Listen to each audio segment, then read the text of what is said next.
है, प्रधानमंत्री तो खुद अपने आप को बचाते घूम रहे हैं। प्रधानमंत्री तो खुद इजराइल की शरण में जा रहे हैं बचने के लिए। ऐसे प्रधानमंत्री क्या कहेंगे? वो तो खुद अपने आप को नंगे पंगे बता के, कांग्रेस को बता के अपना बचाव करने की कोशिश में कर रहे हैं। वो प्रधानमंत्री क्या बोलेंगे जो सदन का सामना नहीं कर पा रहे हैं विपक्षी नेता के सामने? वो प्रधानमंत्री से कहाँ शंकराचार्य जी आशा लगाते बैठे?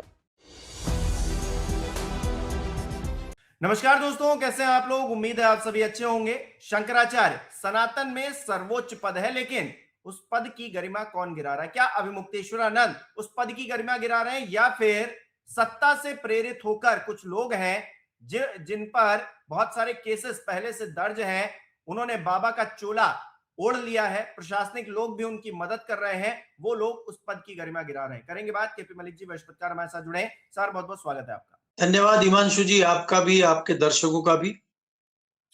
सर, शंकराचार्य का मामला इतना तूल पकड़ लेगा, किसी ने सपने में भी नहीं सोचा था। और योगी जी क्योंकि अभी विदेश यात्रा पर हैं, तो फिर यहां तो खेल हुआ जा रहा है, पूरा मामला ही उल्टा पड़ गया है। जो शंकराचार्य के ऊपर आरोप लगा रहे हैं उसकी हिस्ट्री शीट निकलकर सामने आ रही है, और अजय पाल शर्मा, इनका नाम भी सामने आ रहा है। तो हो क्या रहा है असल में? देखिए, अगर हिमांशु जी आप ये पूरा मामला देखें, मैं तो लगातार आपको कह रहा हूं कि कहीं न कहीं सियासी मोहरा बन गए हैं शंकराचार्य जी। शंकराचार्य जी का इस मामले में कोई बहुत ज्यादा लेना देना है नहीं। ये भारतीय जनता पार्टी की अपनी अंदरूनी लड़ाई है। आप ये देखिए कि जिस शंकराचार्य जी के खिलाफ प्रदेश का पूरा अमला लगा हुआ है, सरकार लगी हुई है, मुख्यमंत्री लगे हुए हैं, तो वहीं डिप्टी मुख्यमंत्री जो हैं, डिप्टी सीएम जो है, वो उनको भगवान कह रहे हैं।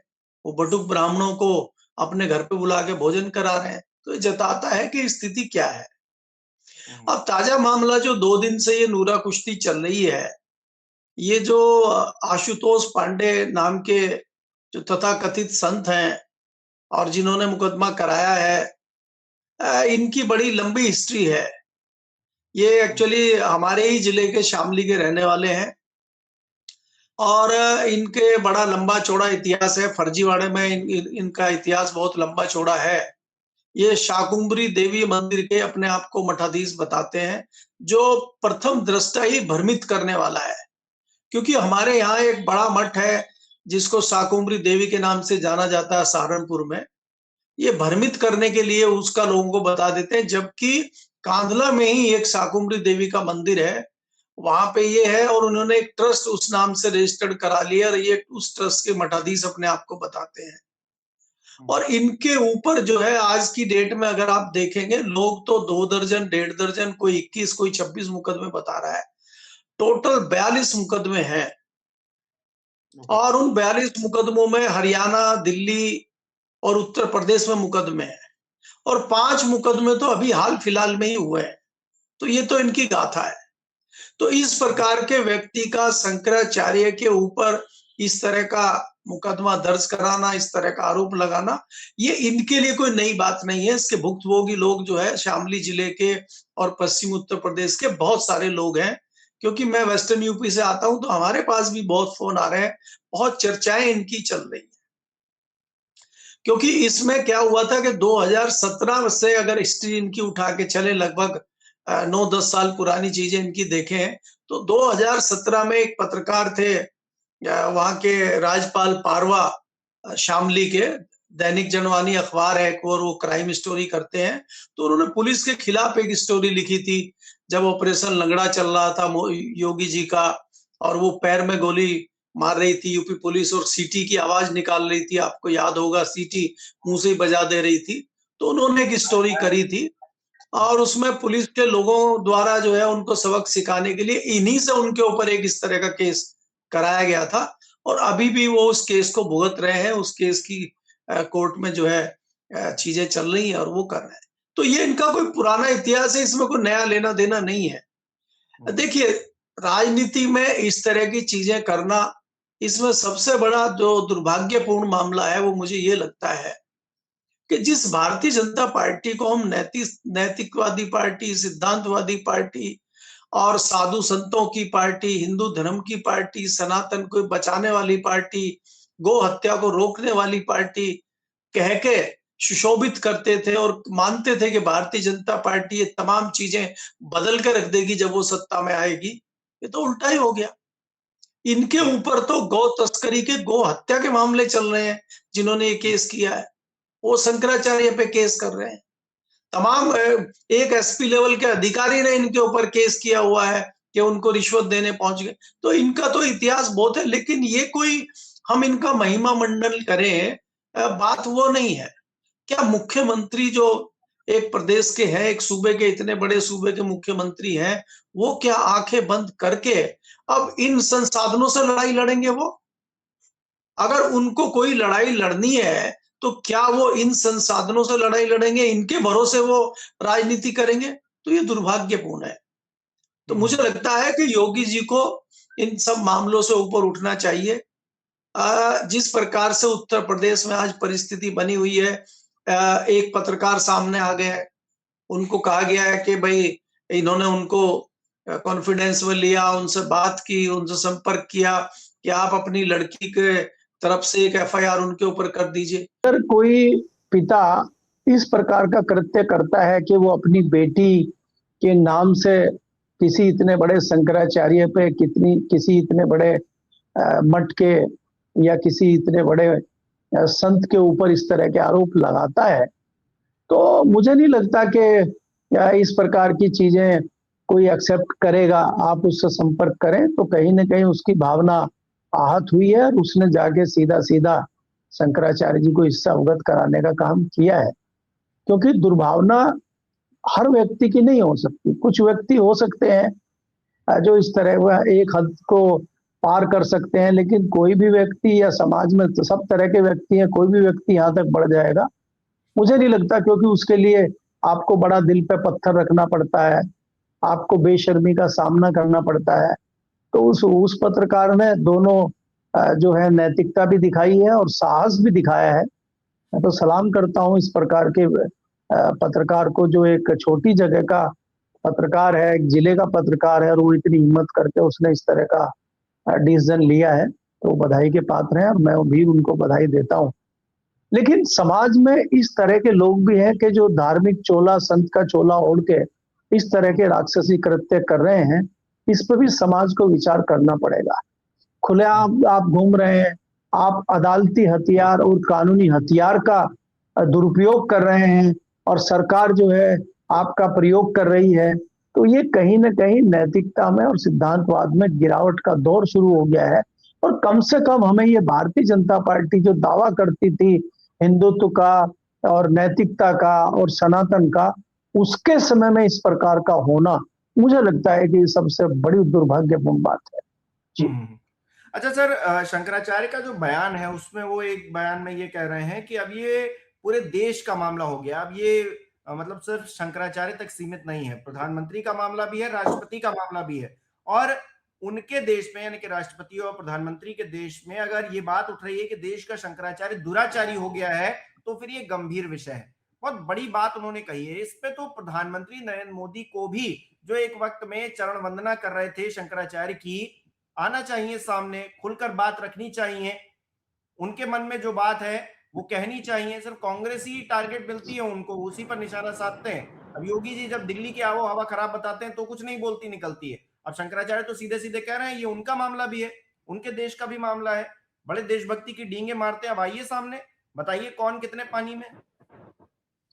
देखिए हिमांशु जी, अगर आप देखें ये कोई नया मामला नहीं है, तो कई दिनों से चल रहा है।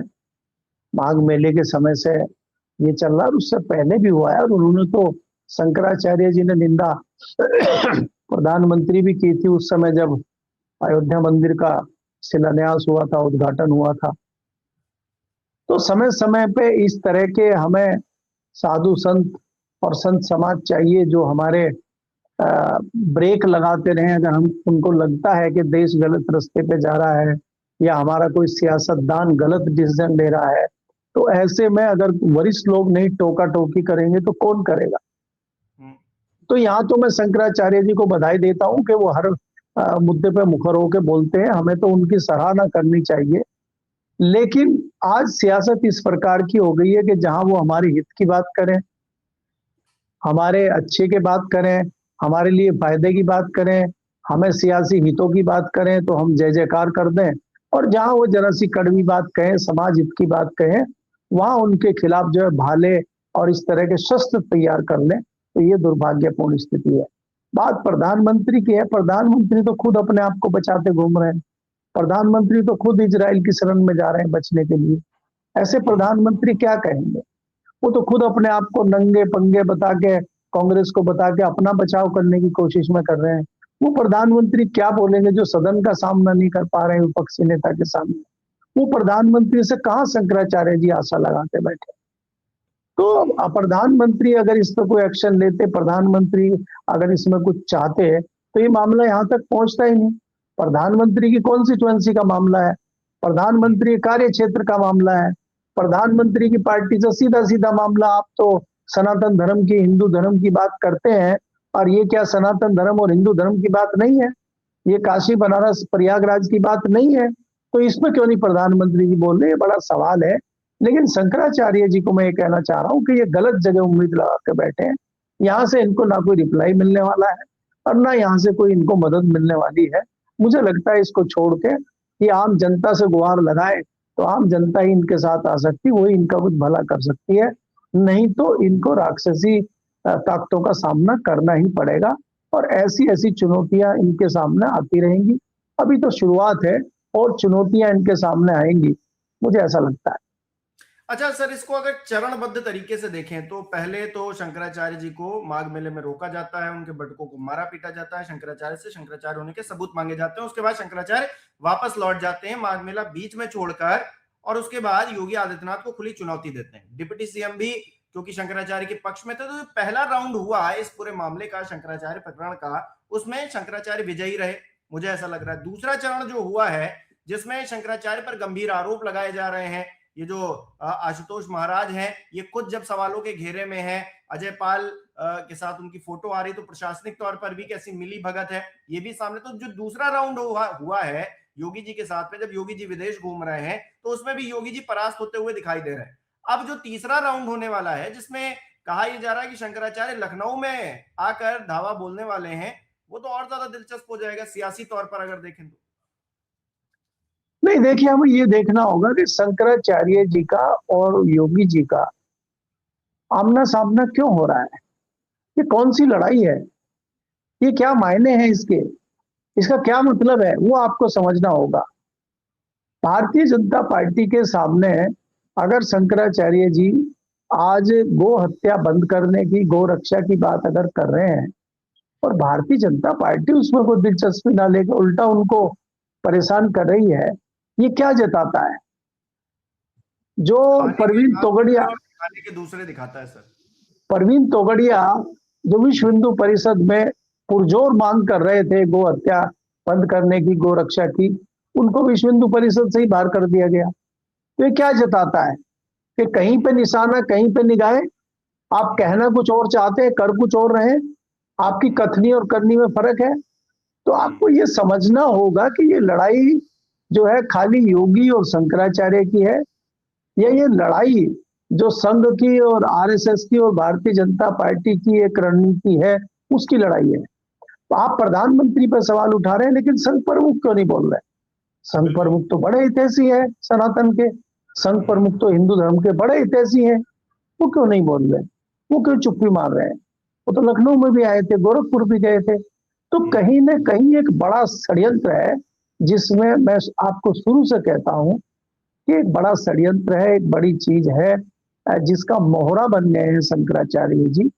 शंकराचार्य जी को मुझे लगता है कि इसमें मोहरा नहीं बनना चाहिए था, और उनको कोशिश करनी चाहिए थी इस सारे मामले से अलग होने की। लेकिन सिद्धांतवादी व्यक्ति चुप नहीं बैठ पाता, वो गाहे बगाए उसको बोलना भी पड़ता है, और वो समय समय पर बोलता है, इसलिए तकलीफें भी उसको आती हैं।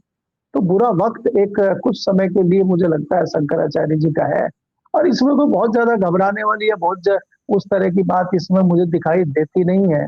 ये जितने आरोप प्रत्यारोप हैं, आज नहीं तो कल दूध का दूध और पानी का पानी हो जाएगा। और मैं तो यहाँ तक भी कहता हूँ, अगर शंकराचार्य जी वास्तव में दोषी है तो उनको भी सजा मिलनी चाहिए। उसमें क्या है भाई, दूसरे संत समाज के लोग जो हैं चाहे कोई बड़े मठाधीश हो, चाहे कोई बड़े संत हो, चाहे आसाराम बापू हो, चाहे राम रहीम हो, तमाम लोग जेल गए हैं, तमाम लोगों को मुकदमे हैं। अगर वास्तव में शंकराचार्य ने गलत कुछ किया है तो तत्काल उनकी जो है सजा उनको मिलनी चाहिए उस चीज की, और उनको भी जेल में होना चाहिए। ऐसे संतों की हमें जरूरत नहीं है जो इस तरह का जो है काम करें या इस तरह से एक गंध फैलाएं समाज में। ऐसे संतों की हमें जरूरत नहीं है। जो संत समाज के चोले में ये दैत्य बैठे हुए हैं, इनको तत्काल सनातनी लोगों को झंडा लेकर निकलना चाहिए कि ऐसे लोगों को बाहर किया जाए। और चाहे उसमें शंकराचार्य जी हो, चाहे आशुतोष महाराज हो, जो भी इस तरह के लोग हैं। यही तो बड़ी दुविधा है कि आजकल चोगा पहने हुए लोग, जो मुखौटा ओढ़े हुए लोग हैं, और जो असली लोग हैं, उनमें फर्क ही नहीं पता चल रहा है। अब धीरे धीरे करके किसी की असलियत खुलती है कि हाँ भैया ये तो गौ हत्या के नाम पर सिर्फ जो है गाय कटवा तो रहे हैं, लेकिन कह रहे हैं कि भाई गाय हमारी माता है। उन्हीं के राज में हो रहा है। तो मुखौटा ओढ़े हुए लोग और ये जो असली लोग हैं, इनके बीच में फर्क कर पाना मुश्किल हो गया। यही तो सबसे बड़ी दुविधा हो गई। नहीं, देखिए हिमांशु जी, अगर आप देखें, कोई इसमें पहली बार नहीं हो रहा है और कोई एक अनोखी बात नहीं है। बुरे लोग अगर समय पे आते हुए वापस आ जाएं, अब मैं बहुत ज्यादा सनातन का, हिंदू धर्म का ज्ञानी तो नहीं हूं, लेकिन मैं भी जानता हूं कि वाल्मीकि किन परिस्थितियों में साधु संत बने थे, और उनसे बड़ा तो कोई ऋषि नहीं हुआ है। वो भी किन परिस्थितियों में पहले लुटेरे थे और बाद में वो संत बन गए। तो इसमें कोई बुराई नहीं है कि आपने कोई गलत काम किया है और आप पश्चाताप में आपने पूरा जीवन संतों की सेवा के लिए निकाल लिया है, वो एक अच्छी बात है। लेकिन क्या आप वास्तव में संत बन गए हैं? क्या आप वास्तव में संत हैं? हमें इस पे भी विचार करना होगा।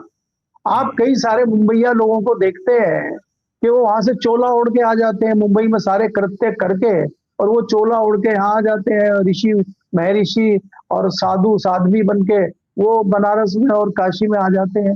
तो क्या उन्होंने अपने दिल को परिवर्तित कर लिया है, और क्या उनका हृदय परिवर्तन हो गया है? मेरे मुजफ्फरनगर जिले के पास ही हरिद्वार पड़ता है, तो तमाम ऐसे साधु संतों से पाला पड़ता है जिन पर हत्या के, बलात्कार के, लूटपाट के और कई केसों में सजा याफ्ता उस तरह के उसमें वो शामिल रहे हैं।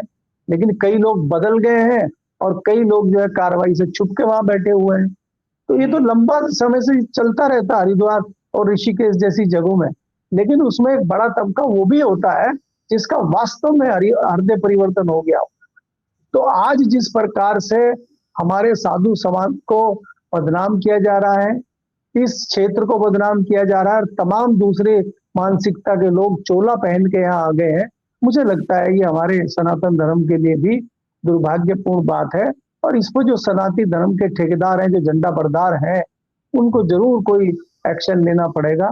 और अगर आपको सनातन को बचाना है, हिंदू धर्म को वास्तव में बचाना है, तो कुछ सख्त सिद्धांत आगे लाके उन पर अमल करने की जरूरत है। अन्यथा ऐसे ही चलता रहेगा। जो अच्छे लोग हैं, जो सच्चे संत हैं, वो पीछे हो जाएंगे, और जो नकली संत हैं वो झंडा लेके आगे ऐसे ही घूमेंगे, और लंबी लंबी गाड़ियां और बड़ा बड़ा काफिला उनका चलेगा, और शंकराचार्य जी स्नान भी नहीं कर पाएंगे जो असली वाले।